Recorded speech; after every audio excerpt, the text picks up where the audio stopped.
आज हम लोग कक्षा 12 जीव विज्ञान पाठ 5 वंशागति और विविधता के बारे में पढ़ेंगे। सबसे पहले हम जानें कि वंशागति क्या है।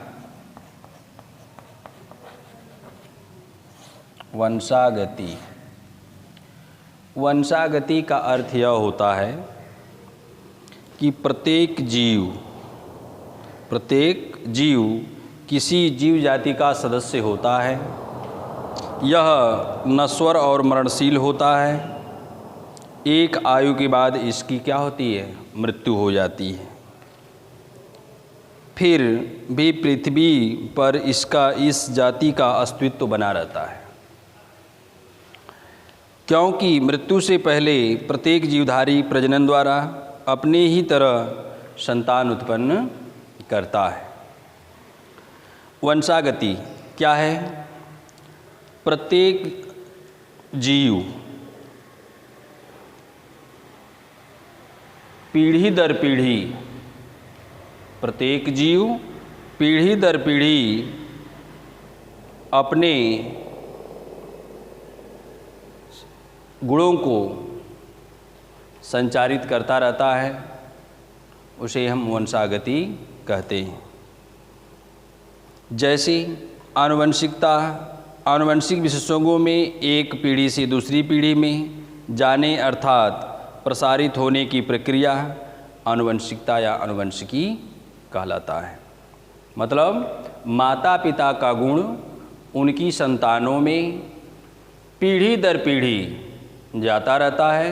उसे हम वंशागति कहते हैं। जैसे हमारा गुण हमारे बच्चों में, उस बच्चे का गुण उसके बच्चे में, उस बच्चे का गुण उसके बच्चे में, यह कंटिन्यू चलता रहता है। क्योंकि एक जीव जो है अपने जीवन काल को समाप्त करके समाप्त हो जाता है, फिर नया पीढ़ी आती है।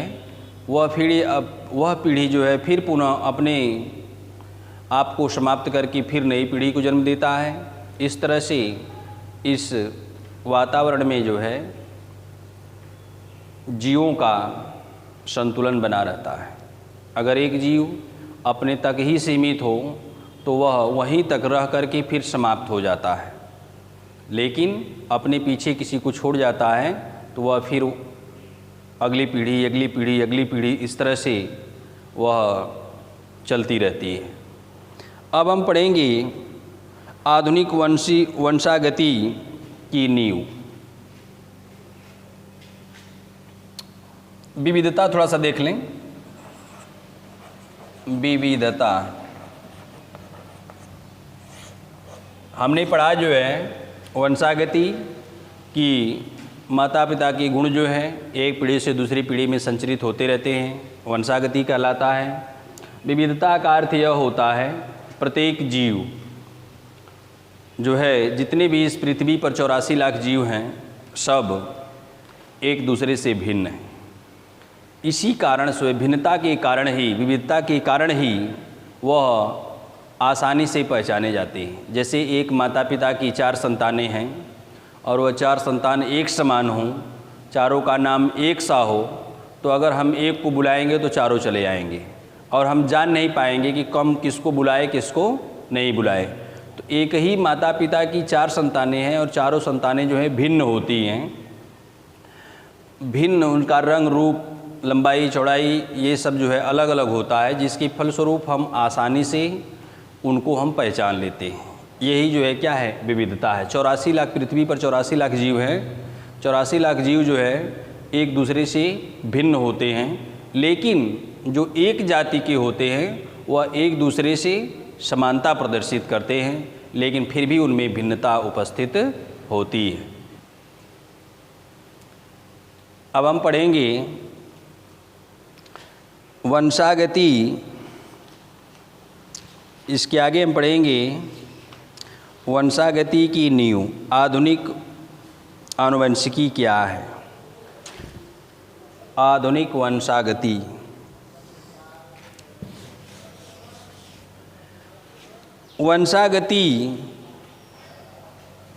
सर्वप्रथम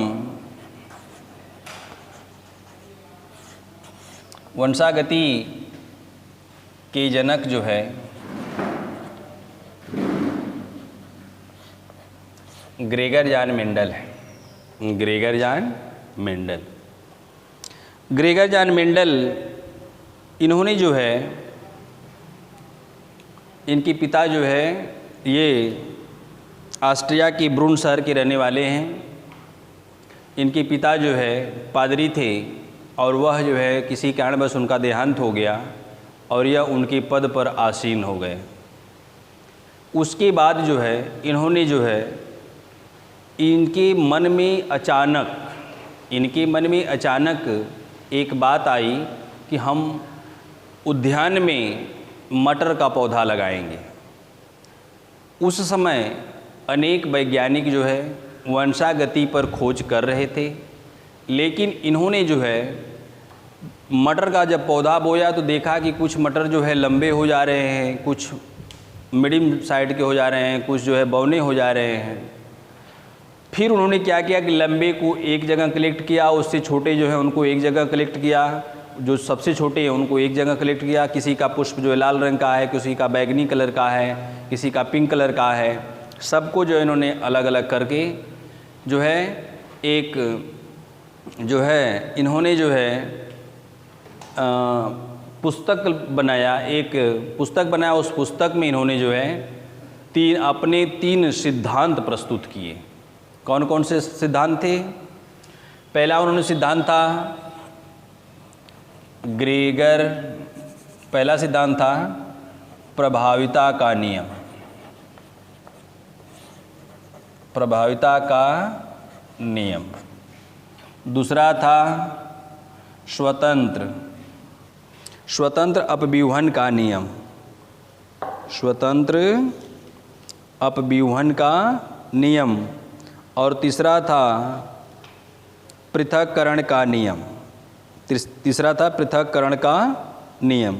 तो इस तरह से इन्होंने जो है नियम बनाए। कौन कौन सा नियम? जो है स्वतंत्र अपव्यूहन का नियम, प्रभाविता का नियम और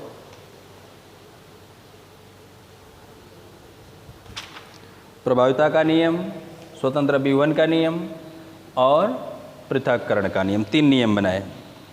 हम बता रहे थे आपसे जो है स्वतंत्र अपव्यूहन का नियम और तीसरा जो है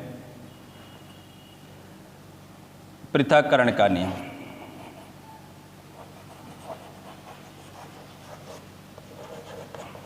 पृथक्करण का नियम। 3 नियम बनाए। अभी हम बता रहे थे इनके बारे में। तो मेंडल जो है, अभी हम बता रहे थे मेंडल के विषय में। तो मेंडल जो है अपने उस बुक में जो है 3 सिद्धांत बनाए, प्रभाविता का नियम, स्वतंत्र अपव्यूहन का नियम, पृथक्करण का नियम। ये इतना गरीब थे कि ये अपनी फाइल ले जा कर के जो बॉटनी का संग्रहालय होता है उसमें इन्होंने फाइल को दिया, लेकिन जो है गरीबता की वजह से इनकी बातों को, इनके बुक को कोई केयर नहीं किया और उसको उठा करके कबाड़ में सब फेंक दिए अन्य वैज्ञानिक। यह जो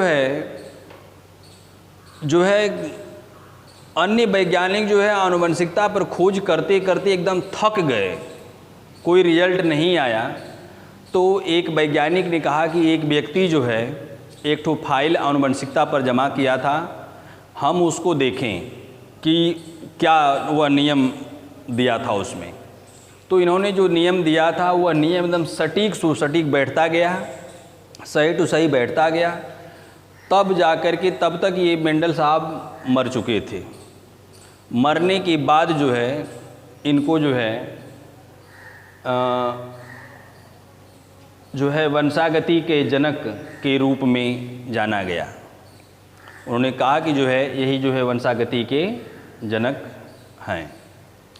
अब हम देखेंगे जो है प्रभाविता का नियम क्या है। पहला देखेंगे हम प्रभाविता का नियम। प्रभाविता का नियम। इन्होंने जो है दो पुष्प लिए, लंबा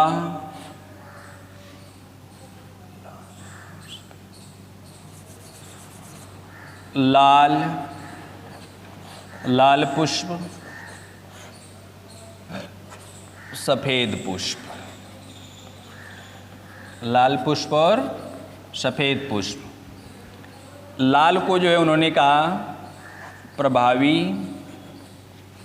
सफेद को अप्रभावी, प्रभावी और अप्रभावी।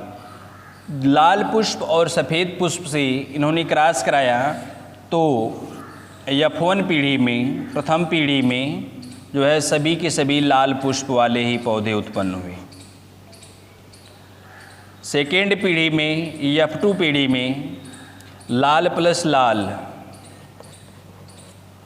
से क्रॉस कराया गया तो सेकेंड पीढ़ी में जो है एक संबंधी दो संबंधी एक संबंधी दो संबंधी एक, लाल शुद्ध लाल,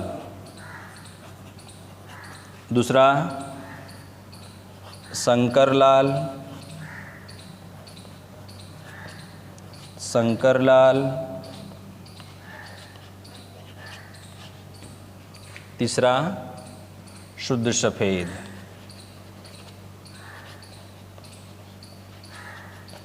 इसमें देख रहे हैं क्या संबंध है, एक दो एक। तो प्रभाविता के नियम में उन्होंने बताया कि जो है जो प्रभावी लक्षण हैं वह प्रभावी लक्षण दिखाई देते हैं और अप्रभावी लक्षण छिप जाते हैं।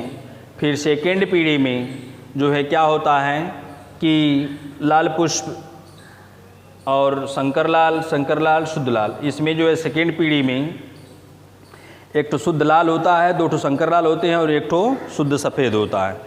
इसका अर्थ यह है कि आप देखे होंगे कि कभी कभी जो है जैसे माता और पिता से देख लीजिए कि माता लंबी है, पिता छोटा है, या जो है माता जो है गोरी है, पिता काला है।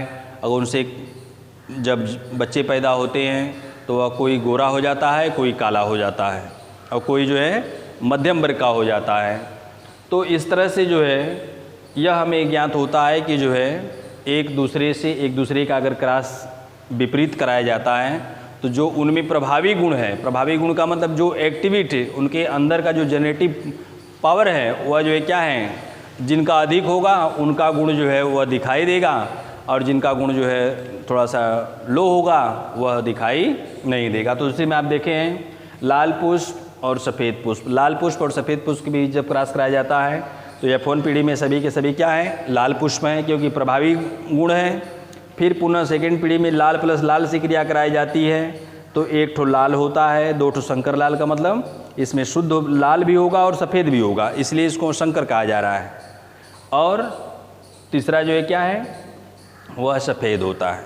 इसका अर्थ यह, एक परिभाषा हम कैसे लिखेंगे प्रभाविता का नियम, कि जब हम दो विपरीत गुणों वाले या लक्षणों वाले पौधों के बीच जब क्रॉस कराया जाता है तो प्रथम पीढ़ी में सभी के सभी जो है प्रभावी गुण दिखाई देते हैं और अप्रभावी गुण छिप जाते हैं। लेकिन जब हम प्रभावी और प्रभावी के बीच जब क्रॉस कराते हैं तो सेकेंड पीढ़ी में F2 पीढ़ी में जो है एक संबंधी दो संबंधी एक का अनुपात आता है। यही जो है क्या है, प्रभाविता का नियम। हम अगले वीडियो में आपको बताएंगे पृथक्करण का नियम और स्वतंत्र अपव्यूहन का नियम। धन्यवाद। कैबिनेट।